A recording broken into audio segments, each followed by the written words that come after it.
Lazy baby. Oh yeah, I've been telling y'all, drink the Kool-Aid. Drink the Kool-Aid, cause the GOAT's in Tampa Bay. And we playing in the Super Bowl.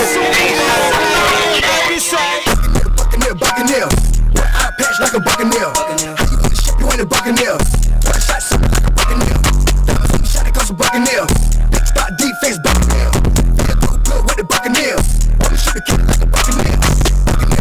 Buccaneer. One eye patch like a Buccaneer. How you gonna ship you in a Buccaneer? One shot something like a Buccaneer. Diamonds on the shot, it comes a Buccaneer. Big spot defense Buccaneer. Feel good with the Buccaneer. Wanna shoot the kid like a Buccaneer. Hello?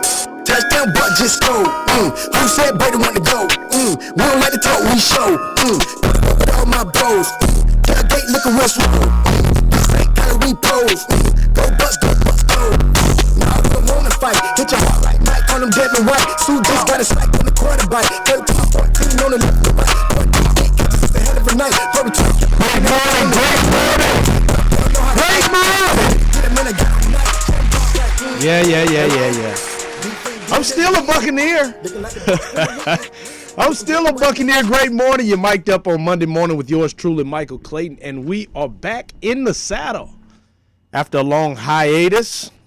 Right off the bat, I was meaning to bring my COVID test in for you, Bezel, just to show you that I'm negative, We've been out for a while, man. COVID hit my family in a way, and a very trying time. I'm a father of 5 kids. I have teenagers. I got 1 kid in college, and then I got 2 little bitty babies. And every day since our kids are going to school, they're put in harm's way.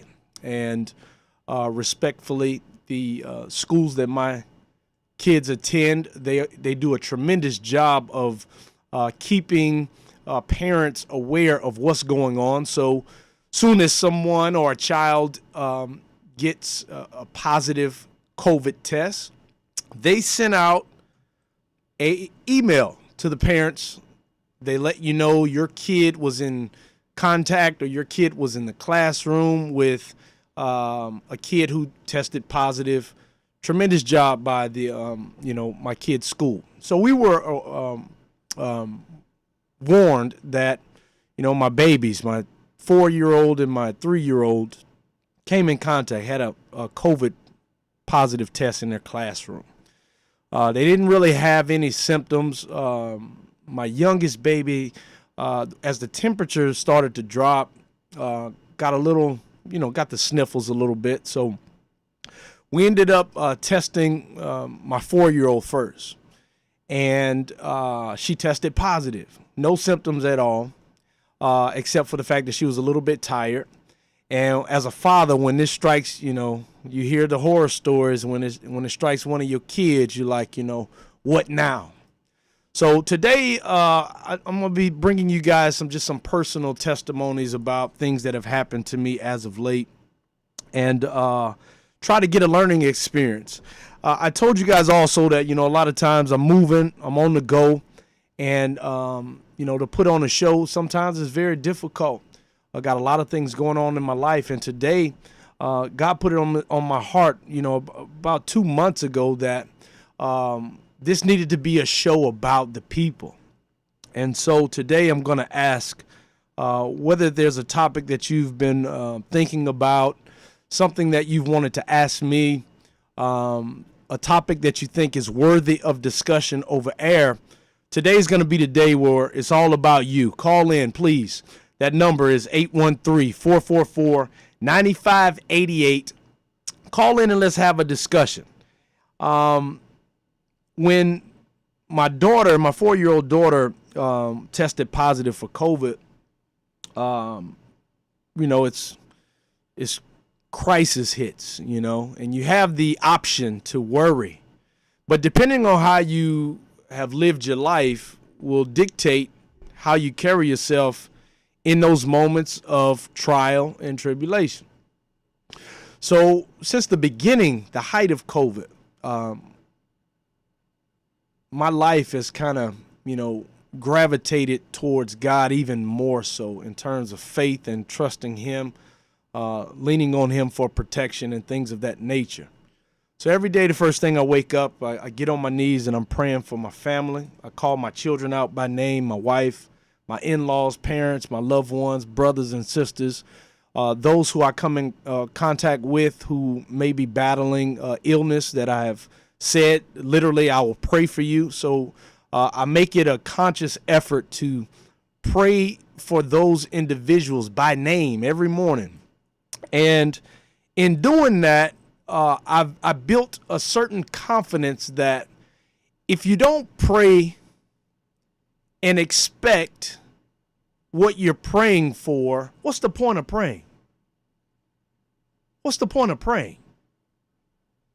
And then if you don't live your life according to how God is asking us to live our life in righteousness or striving for righteousness, what's the point of praying?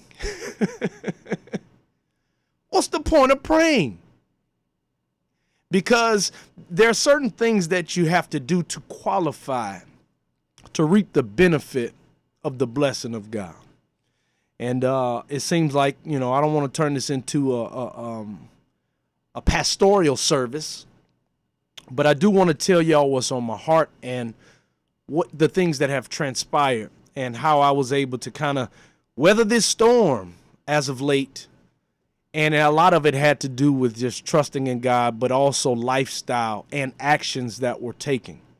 So my baby girl gets COVID, and now I'm having to lean on 2 years of prayer, constant prayer, everyday prayer.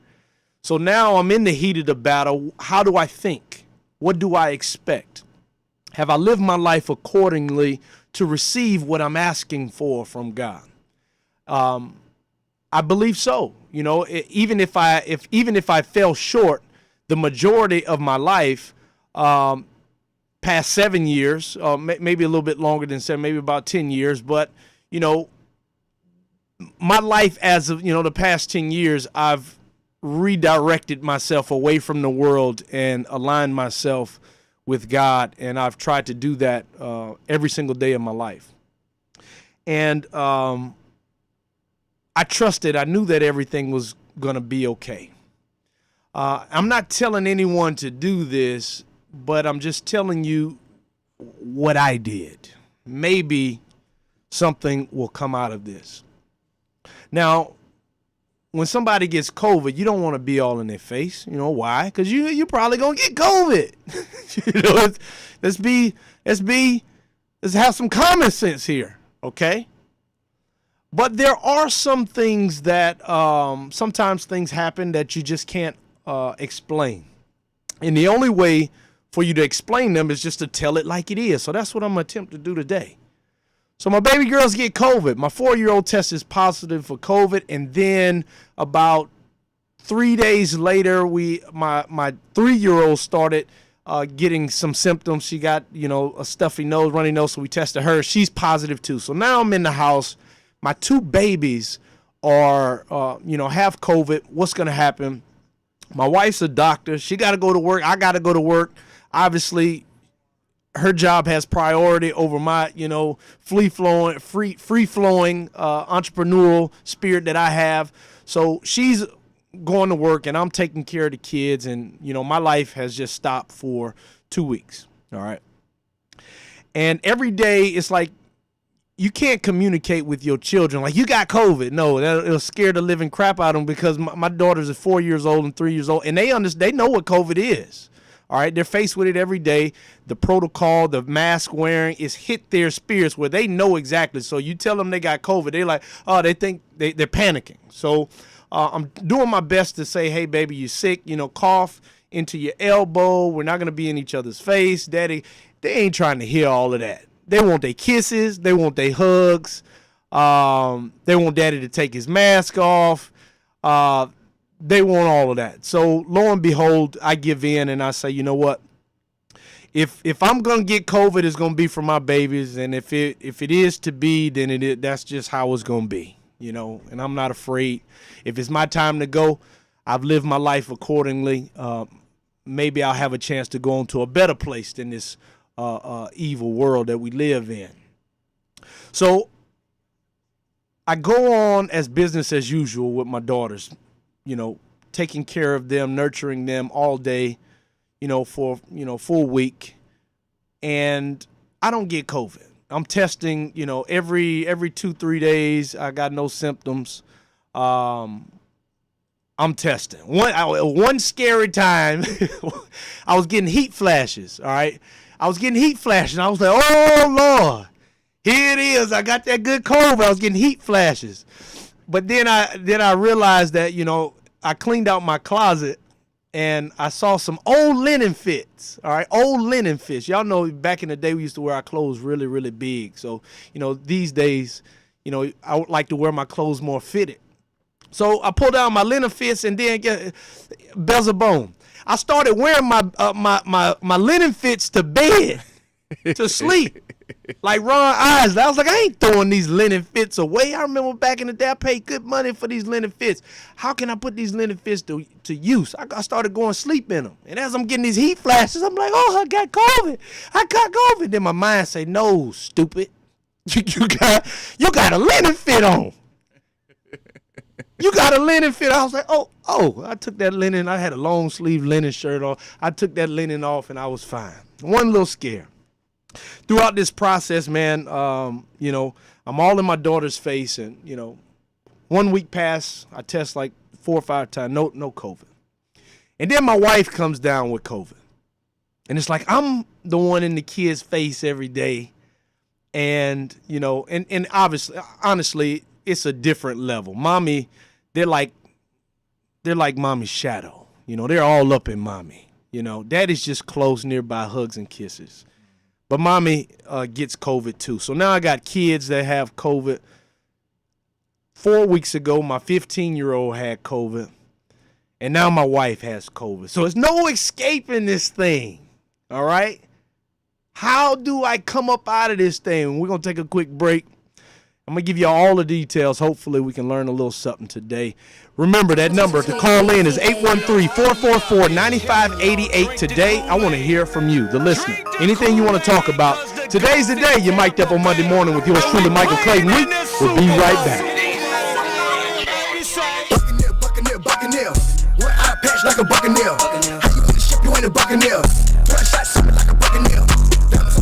Hey, this is Agent Wright, better known as Mr. Clean. You looking for some great barbecue? Come see them two brothers on the grill, located at 423 Virginia Street, Charleston, West Virginia. We got ribs, chicken, pulled pork, brisket, collard greens, mac and cheese, baby. Come get some and get you a nice, smooth cigar. 304-550-4431. That is 304-550-4431. Come get some, baby. The Rib Man, mama, the Rib Man. By now, we're all aware of the dangers of COVID-19. Like others with existing health issues, cancer patients are at a high risk due to their compromised condition. If you are newly diagnosed with cancer, your care likely can't wait. Moffitt Cancer Center is the best place for your cancer concerns and to provide guidance to help you plan your next steps. We're here for you. Call 1-888-456-2839 or go to moffitt.org/here-for-you. Call Ricky. Ask Ricky. You need medical or a lawyer. I got the man to do the legwork for you. We tried the other ones before, so believe we hunted down 813-248-6300. Everything gon' be okay. Call Ricky, he coming. He taking care of state of Florida. Grab a pen of sundown 184-361-RICK. That's 184-361-425. Never word from the point forward, just recline. Just ask Ricky, push your boy statewide. Just in case you missed it, I'ma tell you one more time. 184-361-RICK.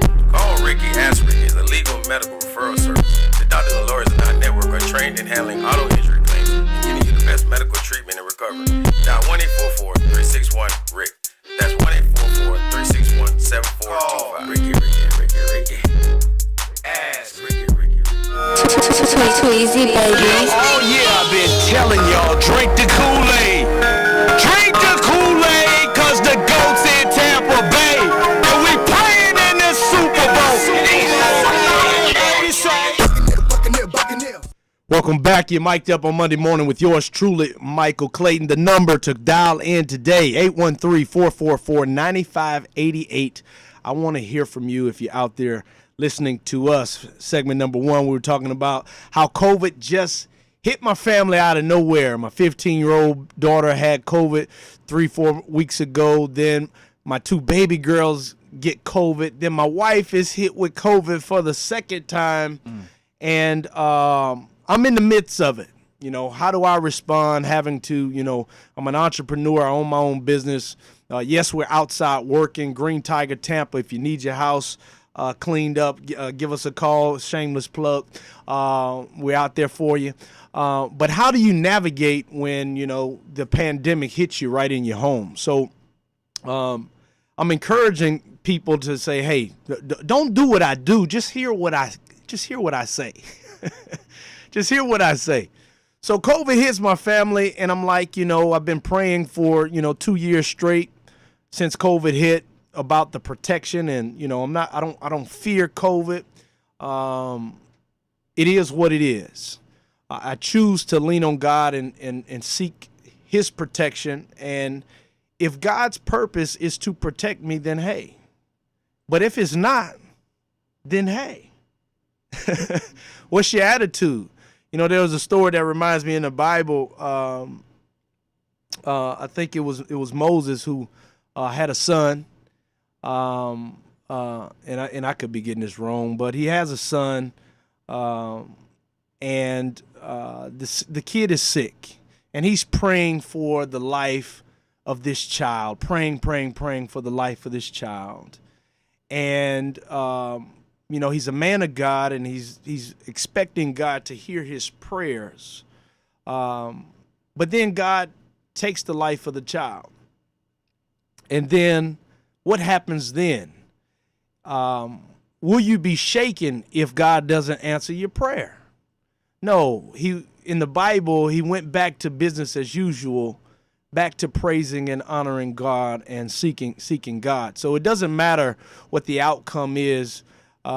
We must remain steadfast. So I'm in this situation where I have to remain steadfast. I've prayed for protection for my family, and now my family is hit with this, with the pandemic. And how do you respond? Well, I decided to respond in even more faith. And I'm taking care of my kids, and if I get COVID, then hey. If I don't, then I don't. And lo and behold, my wife gets COVID. So now, how is it possible for someone to be in the midst and still not attract the COVID? All right, the vid. And I don't know the answer to that. I'm not a scientist. I can't explain it. All I can do is tell you what I lived and how I chose to place my mind. I chose to place my mind in full confidence that God will, regardless if I got COVID, that I was going to be okay. So every day I nurtured, took care of my babies. They coughing in my face and everything. And it seems about 100 times. I'm like, oh, that's the one right there. That's the one that gave it to me right there. Right there. But lo and behold, I've been able to kind of navigate this thing. And me and my son are the only ones who haven't had COVID yet. And I told my son, I said, son, you got my name.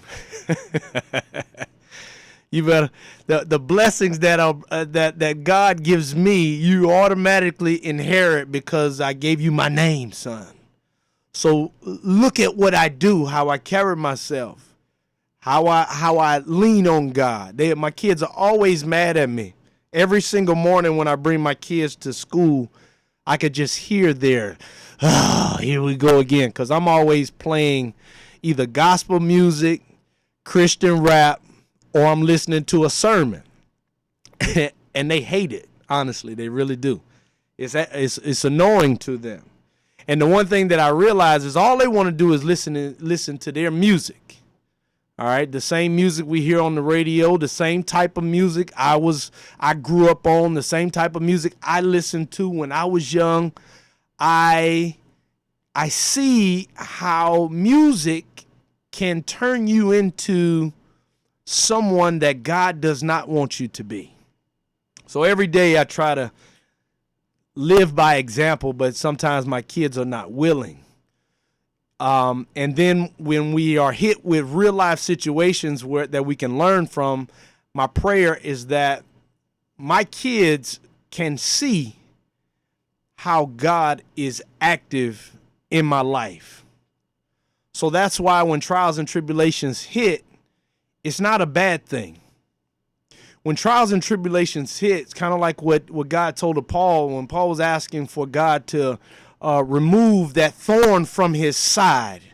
And God said, no, I'm not going to remove it. My strength is made known in your weakness. So when we have shortcomings, when we fall short, when we go through things, that is when God shows himself.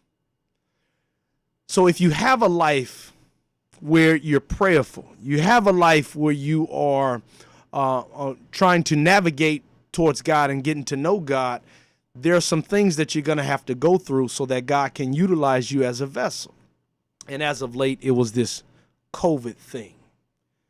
So I'm able to navigate, COVID and under the, situation that I was in, being at home, I figured out a lot of things about myself. I figured out that I can cook really, really, really, really well. Yes. Men, if you're out there, you need to learn how to cook. All right. Feed your kids, your wife. It's a blessing. I learned that there's a craft to washing and putting up dishes. Yes. I learned this being in quarantine. Okay. I also learned that if you fold your clothes a certain way, you can stay organized. Your drawers will stay organized and you won't be living in chaos.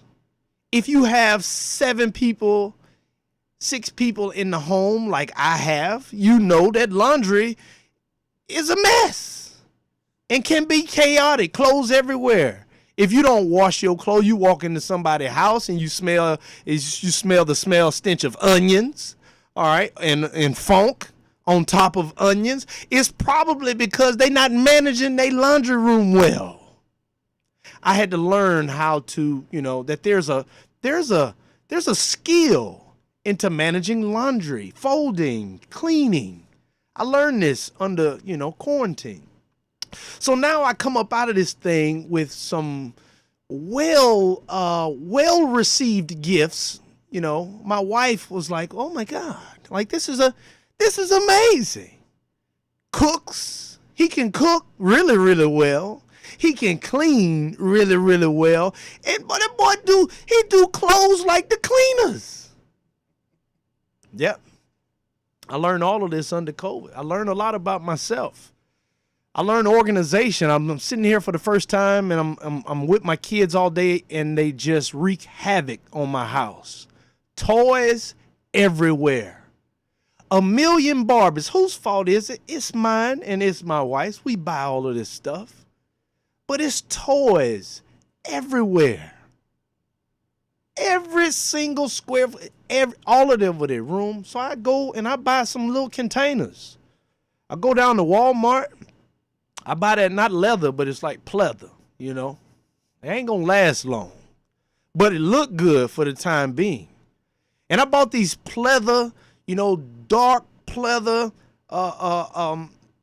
cupboards with, where I could just stack and I could just dump all of the toys in this cupboard.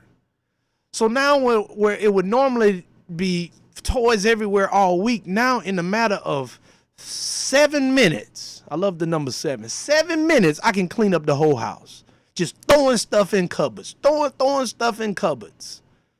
And I'm saying, wow, I no longer have to pay someone, $400 or $500 a month to come into my house and clean. I can put that money in my pocket. I can go buy me, I can take $500, and it wasn't nowhere near $500. It's more like $250. Go buy me some cupboards, clean up myself, and save my money. I'm managing. I learned how to manage my time and manage my resources under this COVID thing. And management is very important. And if you don't know the benefits of management, you will probably fall on your face in this life. It is very, very important. Moving forward, we come out of this thing, and now I'm a better person. I'm a better person spiritually because God protected me in the circumstance that I was in. I was able to nurture my kids, take care of my kids, take care of my wife, and also dodge COVID at the same time. But when I look back, I say, man, it wasn't just because I was just lucky. It was because for 2 years, I've just been on a constant prayer binge. The first thing I wake up, I seek God. The word says, seek me first, the kingdom of God, and the rest shall be added unto you. So God knows what you need. But if you don't give him access to your life, then God won't operate in your life. A lot of people, and mainly church people, religious people, we want to bind things and loose things and call things, all of those traditions in life. I've learned that the Bible really don't say that. Don't say that. You got to put forth effort. You got to do your work. The Bible says faith without works is dead. So now you can't just have faith and speak these things into existence like that. It ain't a magic trick. Spirituality is not a magic trick. You got to do the work. And unless you do the work, God will not intercede in your life. So I'm telling you these things why? Not to say, hey, I'm invincible to COVID. I'm not. I could get it at any given moment. But I will say that in the midst of this pandemic, I've been able to find a peace within me, expecting God to protect me. And even if I do get it, I have the mindset that I'll be okay. And that has stemmed from a lifelong journey of seeking God. So that's my word for today. Seek God. Seek God constantly. And when things don't work out your way, seek God even more so that you understand why it didn't work out the way that you wanted it to. That number is 813-444-9588. I want to hear from you today. I got a special congratulations. I want to say to my LSU guys, football is underway, and we know who's going to the Super Bowl, and it's going to be some LSU guys playing in there, and I'm going to bring it to your attention exactly who they are when we return. One eye patch like a buccaneer. How you in the ship, you ain't a buccaneer. 12 shots on me like a buccaneer. Diamonds on me shining cause a buccaneer. Big start defense. You've been injured, you deserve help from an attorney that knows how to handle your injury claim. This is attorney Clinton Paris from the law office of Clinton Paris. For over a decade, I worked for insurance companies, and now I use that knowledge and experience to help people that have been injured. For a free consultation, call me, attorney Clinton Paris, at 813-413-7924. That's 813-413-7924, or at parislawoffice.com. At the law office of Clinton Paris, we take the pain out of being hurt. Offices, Riverview. Call Ricky. Ask Ricky. You need medical or a lawyer. I got the man to do the legwork for you. We tried the other ones before, so believe me. 100 down, 813-248-6300. Everything gon' be okay. Call Ricky, he coming. He taking care of state of Florida. Grab a pen or sundown. 1-800-361-RICK. That's 1-800-361-7425. Never word from the point forward, just recline. Just ask Ricky, plus your boy statewide. Just in case you missed it, I'ma tell you one more time. 1-800-361-RICK. Call Ricky, ask Ricky, is a legal medical referral service. The doctors and lawyers in our network are trained in handling auto injury claims and giving you the best medical treatment and recovery. Dial 1-844-361-RICK. That's 1-844-361-7425. Ricky. Ask Ricky. We're playing your favorite old school. Nobody loves me better. Makes me happy. Makes me feel Today's R&B. magic in the air. smooth touch of jazz. You're listening to In Touch Radio. Tweezy babies. Oh yeah, I've been telling y'all, drink the Kool-Aid. Drink the Kool-Aid, cause the GOAT's in Tampa Bay. And we playing in the Super Bowl. Welcome back. You're mic'd up on Monday morning with yours truly, Michael Clayton. The number to call in and have a little chat, 813-444-9588. Today, I want to hear from you. There's a congratulations in order to some LSU guys who made a big difference, not only in LSU's history, winning a national championship, but now are headed to the Super Bowl. And I know a lot of people wanted the Bucs to be in there. The great Tom Brady, the GOAT. Will he retire this year? No one knows, except the media. The media controls the narrative. The media say he's going to retire. Everybody think John Brady going to retire. Tom Brady said, I ain't say that. We all got to wait. But the Bucs fall up short. But from my perspective, there's some deserving guys. Joe Burrow, the thorough Burrow from LSU, went to Ohio State originally and then transferred to LSU. Coach Ed Orgeron gave him an opportunity. He showed himself approved, became the starting quarterback. In his first year, everybody was like, I don't know about Joe Burrow. And then in his second year, he was lights out, going undefeated and winning a national championship, beating Clemson, who was now the new reigning power in college football. So I got a chance to spend some time with Joe Burrow after the game in the locker room at LSU. And there he is, a young man. And there was some things going on in the locker room after the game, full celebratory moment. Cigars was flowing.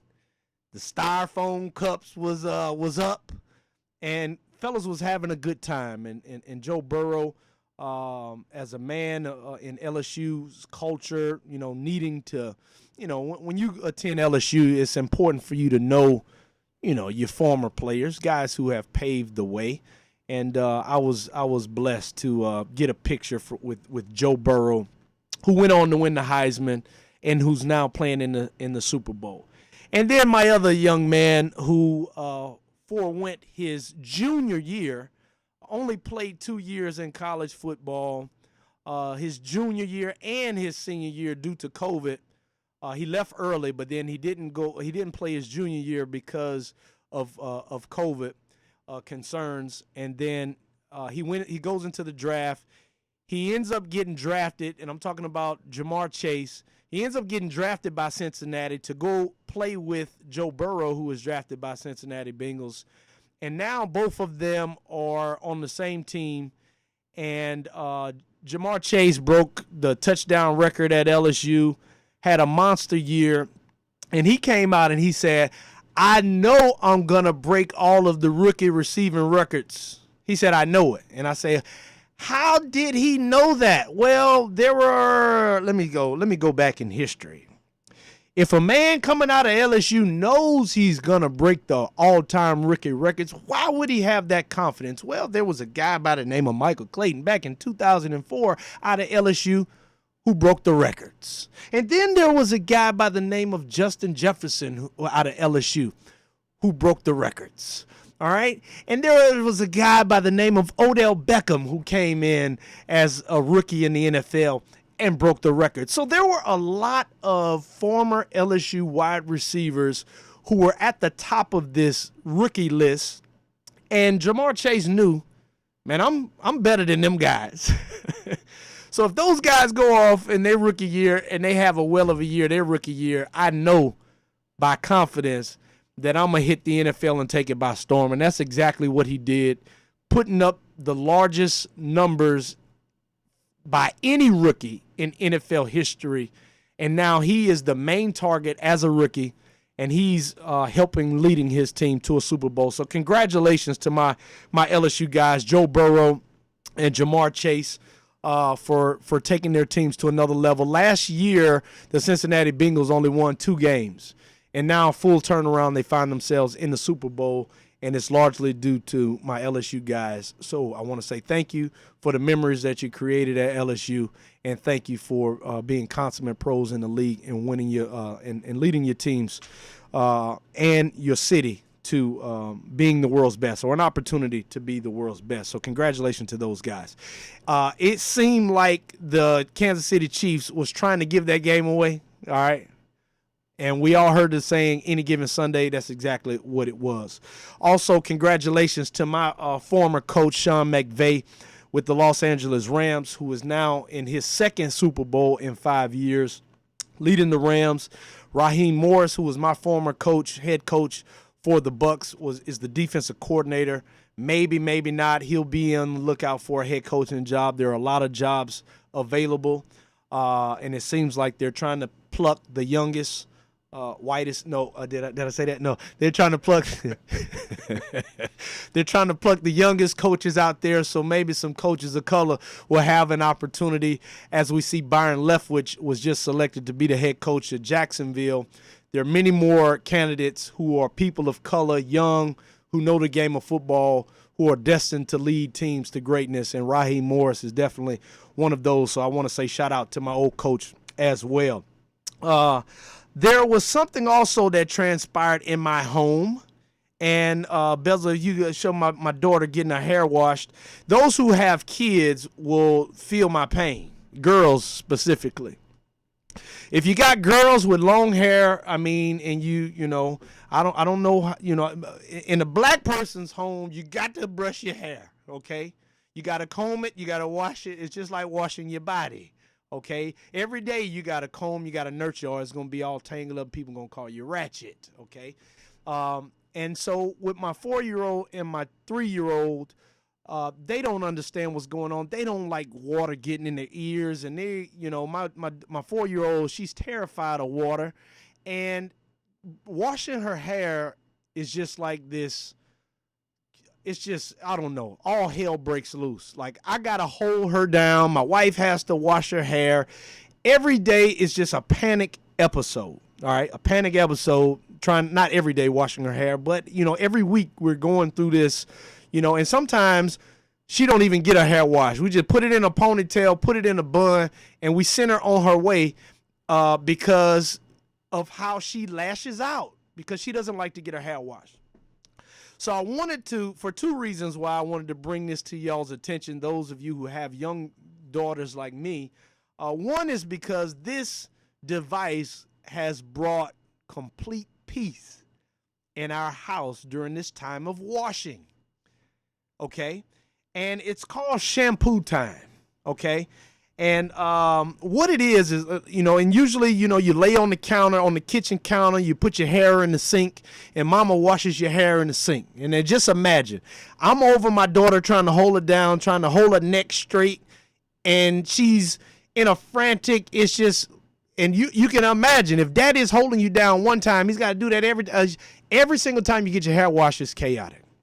So my wife orders this shampoo time, and it's a pad where the kids lay on the pad, and then there's some attachment that has a device where you can hold your phone, where the kids can lay on the pad, they can lay down, and they can watch TV on the phone.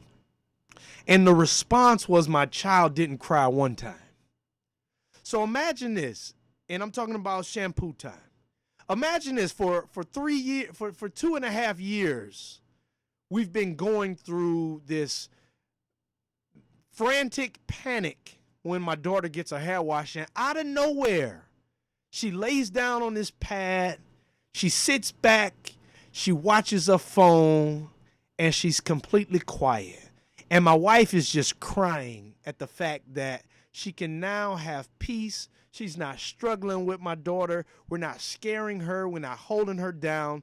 And it's just it's just been a major blessing. I got 2 young babies, and so both of them will reap the benefit of, this shampoo time. So that's one. The reason why I want to tell you this is because the peace that it has brought to our lives. The second reason why I wanted to bring it to y'all is because the person who created shampoo time, okay, is a person of color. Okay, you would have to do the research to learn her name. My wife just told me. I was like, wow, that's so amazing. And then my wife tells me this testimony. She says she was online and she was looking at some knockoffs, Shampoo Time knockoffs. And it was kind of the same thing, and I'll tell you the difference between the two. And she says, when I realized that Shampoo Time was by a person of color, and yes, the Shampoo Time that we bought was probably, I think it was like $100, maybe $120 at the most, plus tax and shipping, $120. And then they had some on the knockoffs were like $70, and then they had one for like $50. And the difference between the two is the knockoffs is just a straight pad, all right? Straight pad, hard pad where the kids lay on, all right? But on the Shampoo Time, there's this little divot where the head rests. It's a little divot where the head can just relax peacefully. So for an extra $30, you're getting that nice divot in there where if it takes you an hour to do the process of washing hair, men, listen, don't think I'm crazy by saying it takes an hour to wash hair. Now, listen, it does. All right, with little girls, you got to wash it. You got to shampoo. You got to rinse it. You got to wash it. You got to comb it. It could be an all-day process when you really think about it. All right, I'm talking about 4 or 5 hours. So this is a big deal, fellas. This is a big deal. You want to make your wife happy, you got kids, baby girls with hair, go get her the Shampoo Time. It's a nice gift, I promise you. I promise you. But the difference is that the Shampoo Time has a little divot where the kids can rest, lean their head back, and the little divot creates a little spot for their neck, and it's just, I'm talking about instant chaos. And then when I learned that it was a person of color who came up with this idea, I am too a person who has patents. I have baby devices that are out there. Bye-bye Blanky is one of my creations that I created a few years ago. Nurturing, taking care of my kids. I used to roll up a blanket and I used to wrap it around their chest, and I used to let the bottle sit on their chest so that they can feed themselves, and then I can cook breakfast for my teenagers and I can watch them eat. And it was like, I only got 2 hands. How do I feed 2 babies and cook breakfast? How do I do this? Well, I utilize my brain. Let me figure you a contraption, and it worked every single time. And I was like, oh my God, this is a thing. So I patented the idea. It's called Bye-Bye Blanky, and we're just about being ready to mass produce. So I'm very excited about that. So when I saw Shampoo Time, I understood that, when people like myself have an opportunity to bring recognition to your efforts and how you've made an impact in our lives, it needs to be talked about. So shouts out to Shampoo Time. Everybody who's listening, Google Shampoo Time, find out who the owner is, send them a shout out, tell them congratulations. They're really making a big difference in our lives. What else we got on there, Beelzebub? Break. We got to go into the break. We got one more segment left. You're mic'd up on Monday mornings with yours truly, Michael Clayton. When we come back, we're going to wrap this thing up. I got to tell you one more story about facing racism. Oh, my God. Do I have to tell y'all this story? Y'all stick around. You're mic'd up on Monday morning with yours truly, Michael Clayton. We'll be right back. Buccaneer. One eye patch like a buccaneer. How you on the ship, you ain't a buccaneer. 12 shots on me like a buccaneer.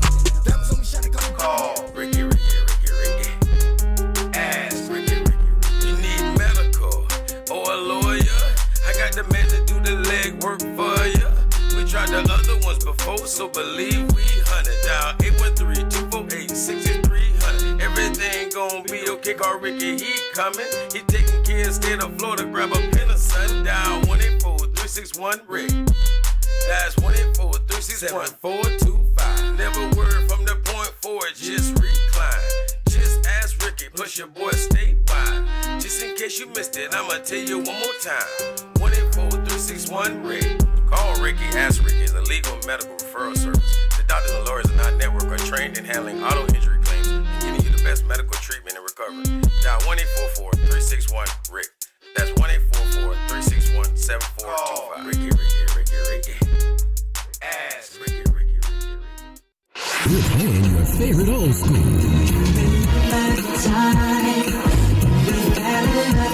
Today's Today's R&B.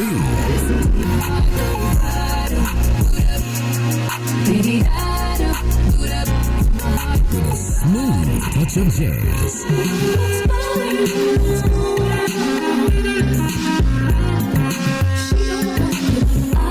You're listening to In Touch Radio.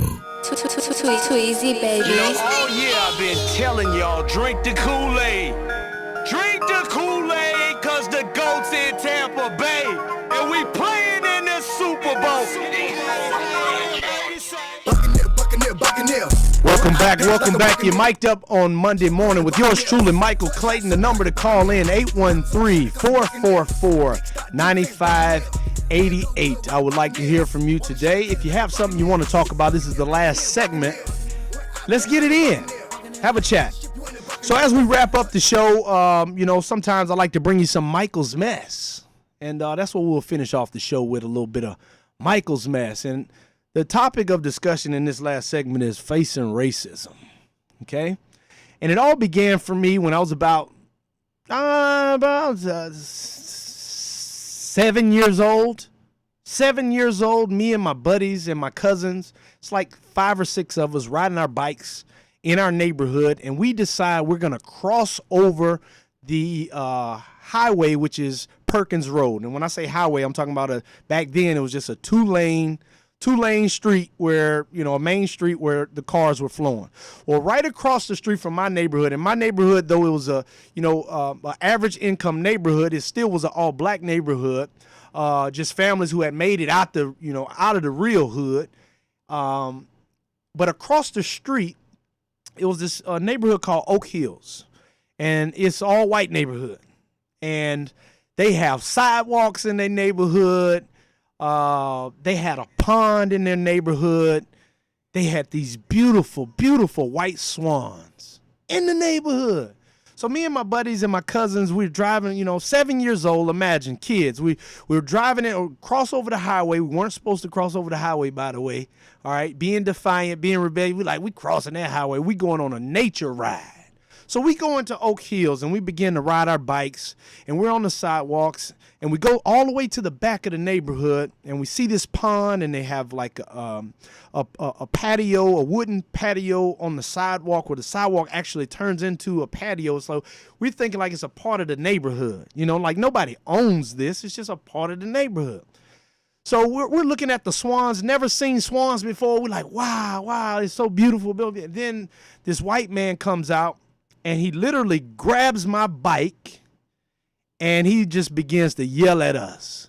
What the hell are you doing here? You're not supposed to be here. Da, da, da. And I'm talking about we 7 years old. And he cutting up. And then this white lady comes out, and she's yelling at us. Y'all, you don't belong here. You're trespassing and da, da, da, da. This ain't no private neighborhood now. This is a neighborhood. 7 years old. So since the age of 7, once you go through something like that, you look at white people differently. And then I live in Louisiana, Baton Rouge, Louisiana, which unfortunately was highly racist growing up. Couldn't get away from it. So you grow up with a mindset as a child that, all white people are like that. You never see white people in your home. You never interact with white people. And then the one time you do interact with a white person, that's how you treat it. So you grow up with a certain fear. You grow up with a certain, caution around white people. And then, as I grew older and, I played baseball, and then as one of the only black people on my, when I'm 10 and 11 years old, only black person on my all white baseball team, when I'm treated differently, then I got to face, my daddy is facing, trying to fight for his kid to get playing time because I'm better than all them other white kids, but they're playing more than me. So when I'm 10 and 11, I got to face racism in sports. So then my daddy takes me out. He put me in the hood. You playing with all black kids then. We ain't just going to deal with that. Whether it be baseball, basketball, like you going to play with your people. So that was how we responded to racism in sports. We got in our lane. Okay. So just imagine 7 years old, have this have this experience. Then at 11, I have this experience, and then we dominate in sports. We beat up on all of the white kids, all the white teams, and then hey, it's like we better than you. We told you. And then I get to high school, where things started to really be clear, where there were certain white men who desired my services as an athlete, and they treated you different. So then when I became in high school, I got to see white people in a different light. Like, man, that's a good white man. Or Mr. Austin, my principal at my school, one of the best men you could ever meet, came to every one of my games, talked to me every single day. My principal now talked to me about my plays. I saw you tackle that guy, what a hit, what a dunk, da-da-da. I'm talking about he raved about Mr. Austin. Oh, my God, changed my perspective about white people. And then it was Dr. Malili, the owner of my school, who asked me when I was in high school, well, what does your mother do? I said, well, she retired 30 years out of retired English teacher out of Magnet School in Scotlandville, which is in the middle of the hood. And he's like, well, I want her to come teach over here. I'm like, what? You want to give my mama a job? I'm going to say, I'm going home, tell her. I went home, told my mama. The next day, my mama was at the school, and she became a teacher within a few weeks. Dr. Malili changed my perspective on white men. Now, in my own ignorance, I didn't know white people. I only knew the experiences I had with white people, so don't judge me. And then I go to college, and I'm faced with a situation where I'm hosting some guys, got some big-time recruits in. I'm taking them out for a good time, showing them the way of the land at LSU. We walk into this bar, and there's this car outside, and this white dude calls me the N-word. And I turn around, and so how do I respond? Okay, so in the past, it's been adults treating me this way, but now here's a person my age calling me the N-word. After I've had my glory moments in sports, after I've, been an honor roll student and shown myself approved as a person of color academically, and now here I am faced with this person my own age calling me the N-word. How did I respond? Well, I stopped going into the bar. I turned around to the car because the car was parked right by the door, and I proceeded to kick in his door with my foot. Boom, boom, boom, get out the car and call me a N-word then. They had about six white dudes in the car, and I'm the only one. All my other teammates went inside the bar, and I'm just full of rage because of how I was raised and what I saw growing up in Louisiana. So I'm kicking his door, and his door is just dented. I'm trying to bust the window. The security guards got to come grab me off, and I'm like, you call me a step out of the car and call me an N-word. 30 minutes later, those 6 white dudes multiplied into about 30, and they come into the bar looking for me. And just so happens all of my teammates, when it was bar hopping, I didn't know that they left. And they go into another bar, and now these 30 white dudes come into the bar, and I'm like, oh, Lord. So it's just me and my brother Courtney and the 2 recruits that I have that I'm hosting, and all the white guys are on stage. And I looked at the guy who was driving, and they looking at me. So I'm like, okay. So there's this big dude with muscles. They went and got him. Big dude with muscle. He done took his shirt off in the club, and he looking at me. So, I walked up to the stage. I ain't got no teammates, so I said, well, what I got to do is I got to knock the biggest one out, and then I'm going to run outside towards the cops. So that's exactly what I did. I squared him up, and I decked the dude right in the nose. Knocked him out. He fell to the ground. I remember the other white dude said, dude, what you hit him for? And I ran outside, walking towards the cops. I grabbed my recruits and said, let's go. We got to get out of here. Then they come running outside, and they start grabbing my recruits. So I just proceeded to knock people out. Pow, pow, pow, pow. And then the cops hit me up. And then they let me go when they found out who I was. That's my story with racism. Then when I get older, into the pros, one of my coaches calls me an N-word. No, he don't call me an N-word. What he says is, if you don't get your stuff together, I'm going to draft me some big, black, strong N-words. while I'm in the pros. So now inside, I'm having to, I want to jump on this guy, but I can't because I have to show some type of, what would I look like if I jumped on him like I jumped on the guy in college? But that did not take away from the pain that I felt and I had to deal with on a day-to-day basis. Every single day, I had to face this man based upon what he said. I know you're kind. Been fighting your kind all my life. I know what you say about people like me behind closed doors, regardless of how you act in the public. Because I'm used to it. So I had that experience in the pros, and it didn't go away until that person was removed. So I'm drafted in the first round. Things go well for me my first year, but after that situation, things didn't go too well for me for the Bucks. A lot of people always wonder, what happened? Well, a lot of things happened. A lot of things that had nothing to do with football happened. I go on and I, play with the Giants, win a Super Bowl, retire. I go into television. And then I get, I'm treated, I have it in my contract what time I show up to work and what time I get off, how much I get paid. All of this is in my contract. And then they hire this new GM who's a white man, and he comes in and tells me, you have to stay a full day. Wait a minute. That's not in my contract. You just got hired. How you going to come in and change my agreement, what I originally signed up for, because you feel it ain't fair? Well, favor ain't fair, Mr. White Man. And I refuse to allow you, I don't care who you are, to come and treat me unfairly just because you feel like I'm black, and it just didn't make sense to me. So I fired off on him. I really did. And I ended up walking away from television because that relationship was strained. I no longer wanted to work for someone who would literally treat somebody like that. It's in your contract what time you show up, and then you're going to come and try to change it just because you got hired? Nah, it don't work like that. I had to learn from my experiences. And when I blew up on him, I learned that I had to start reacting differently. I could no longer let the evil in other people dictate my response. So then I started meeting racism with love over social media, love and truth. And sometimes the truth hurts.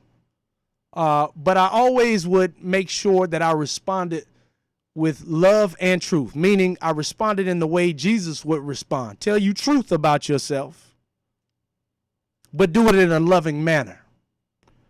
So I learned how to respond to racism and over social media using the methods that Jesus used, and racism began to change like in a matter of minutes. Somebody will present themselves as a racist. I would respond in a manner of godlike manner, and they would completely change the script. So, sometimes saying, man, I'm sorry, man, I didn't mean that. I apologize, da-da-da-da. And I was like, wow, this Jesus thing has power. Real power. I'm seeing it. So last week on Friday, I'm cleaning Green Tiger, greentigertampa.com. If you need your house clean, call another shameless plug. But I'm working with my crew. I'm out there, and, we're working. And I'm parked in a cul-de-sac. I have my Green Tiger truck parked in the cul-de-sac, and I pull up, and I'm trying to transfer my cleaning agent and my truck to the truck to the tanks on my truck. So nobody can really pass, but it's only like 3 houses in the cul-de-sac. And when I pull up, you can't pass.